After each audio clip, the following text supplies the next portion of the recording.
Week 12 of the fantasy football season. Here's the top 12 tight ends. I'm ranking this week number 1, Trey McBride of the Arizona Cardinals. Trey McBride, ever since Jacoby Brissett came in at quarterback, his numbers have skyrocketed over the last month of the season. And this week, a pretty good matchup. Jacksonville coming in. I know the Jaguars defense the last few weeks, they've gone out there and made plays. But Trey McBride, he's a matchup problem. Him and Brissett are locked in. And then a lot of garbage time as well, where this game could possibly be that in this ball game. And if Marvin Harrison's out once again, I see McBride going out there and having a big game. Number 2, Brock Bowers of the Las Vegas Raiders. Bowers, he's been back for 3 games now, 2 good games and 1 bad game it's been for Brock Bowers. Last week, a 7-catch, 72-yard ball game versus the Dallas Cowboys. This week, a tough matchup versus Cleveland coming in, one of the better underrated defenses in the league, where this could be a grinded-out type of ball game. But Brock Bowers, when healthy, and we've seen it this season, he could go off at any time. He's the number 1 tight end pick in most fantasy drafts before the season was Brock Bowers. Not a great matchup versus Cleveland, but he's a matchup-proof tight end. And more weeks than not, he's going to get at least 12, 15 fantasy points, minimum 3. George Kittle of the San Francisco 49ers. This 49er team getting healthy as the weeks have been going on. Mac Jones played well in replacement for Purdy. Purdy returned to the lineup last week. Kittle found the end zone twice. This week, a good matchup. Carolina coming in. Their defense isn't all that great. And George Kittle, he's always been one of the better tight ends over the last 5-6 years in fantasy football. Just health has been an issue for him, but now he's back healthy over the last month of the season. 2 touchdowns last week. And still not a true number 1 wide receiver, with Jennings to me and Ricky Pearsall more 2 and 3 wideouts. Kittle, number 1 target in this passing game. And this week versus the Panthers, I think he goes out there, has another good game. Number 4, Tyler Warren, the Indianapolis Colts. This week, a tough matchup going to Arrowhead, where Kansas City, one of the better defenses in the league.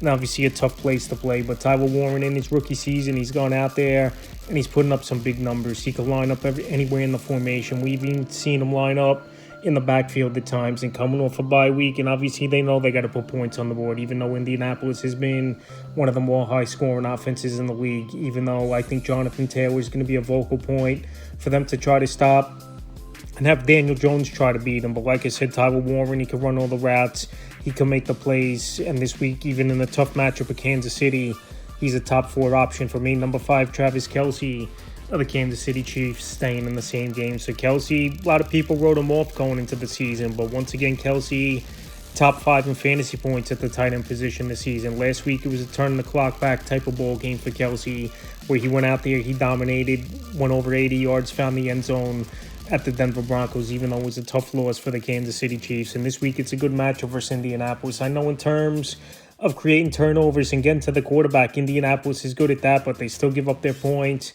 And this week versus the Colts, in a potential high-scoring game in Arrowhead, I think Kelce once again goes out there, has a good performance. Number 6, Juwan Johnson of the New Orleans Saints. This week, a pretty good matchup versus the Atlanta Falcons, where their defense at times has been good, and then at times they can't stop anyone, is this Falcon defense. So this week, indoor game, always a plus.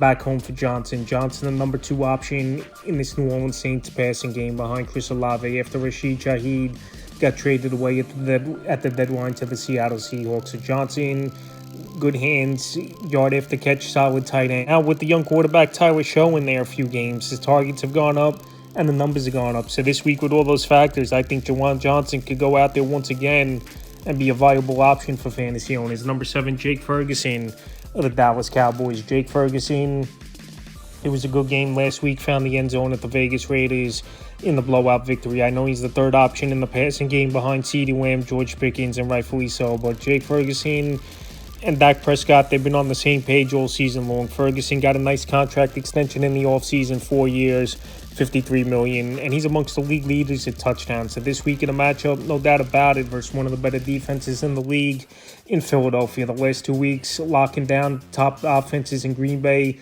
only giving up 7 points in that game, and then last week, only giving up 9 points to the Detroit Lions. But I think Ferguson, he could go out there and he can make some plays. Number 8, staying in the same game, Dallas Goedert of the Philadelphia Eagles. So Dallas Goedert, he's had a good track record career-wise versus the Dallas Cowboys. This could potentially go 2 ways. Either an offensive struggle for both teams, or both teams go out there and put up numbers. And going back to week 1, it was a tight contested game, 24-20, where the Eagles won that. And I know the Eagles, They obviously got better on defense, making a couple deadline deals, and the Dallas Cowboys with deadline deals.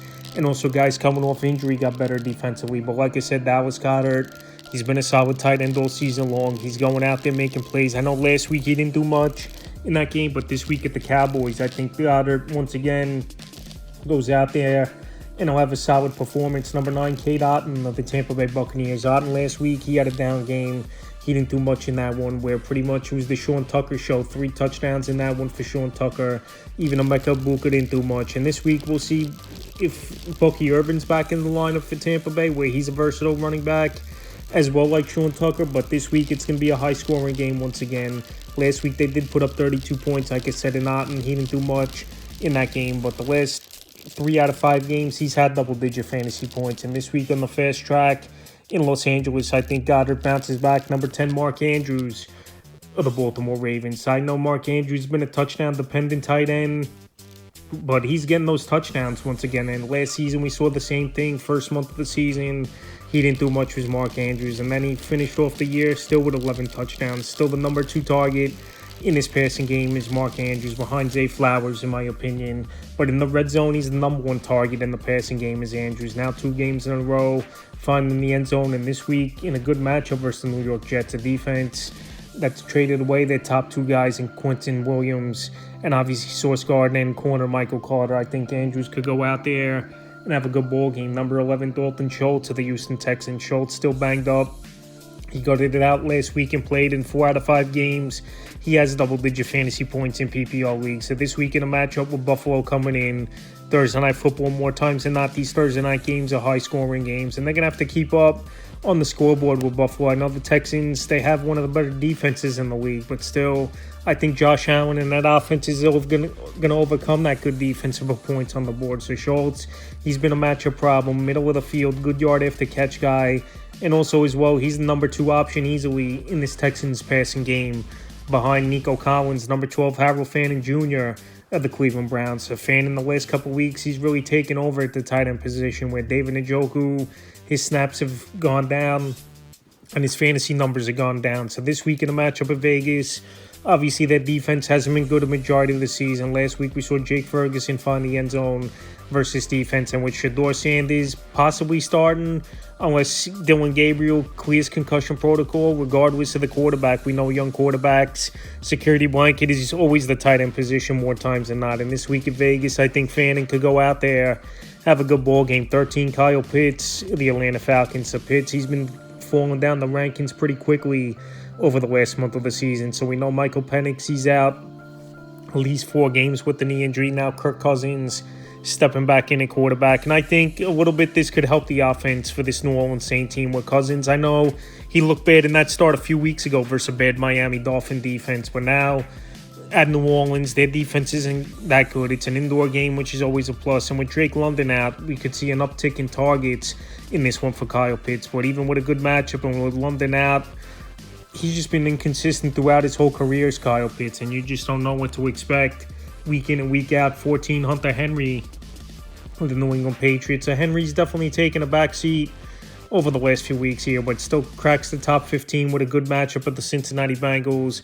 That can't stop anyone. But like I said, Stephon Diggs, the number 1 option in the passing game. Trayvon Henderson, he's been breaking out over the last 2 weeks with 5 touchdowns in the last 2 ball games. And also Kayshon Boutte possibly could return to the lineup for this New England Patriot team. But Hunter Henry, pretty much his floor will be 5 or 6 fantasy points, but the ceiling just isn't that hot, especially with Drake May, a quarterback that spreads that football all over the field. And the 15th and final tight end I'm ranking is Theo Johnson of the New York Giants. So Theo Johnson, he's arguably the number 2 option in this passing game behind Wan'Dale Robinson. Slayton's been in and out of the lineup all season long. We know we haven't seen Neighbors since the first month of the season. He's out for the year with the ACL injury. So Theo Johnson, he's got good hands. He's a big target, especially in the red zone. We'll see if Jackson Dart returns to the lineup. But regardless, I think Johnson will still go out there, get his targets, get his catches.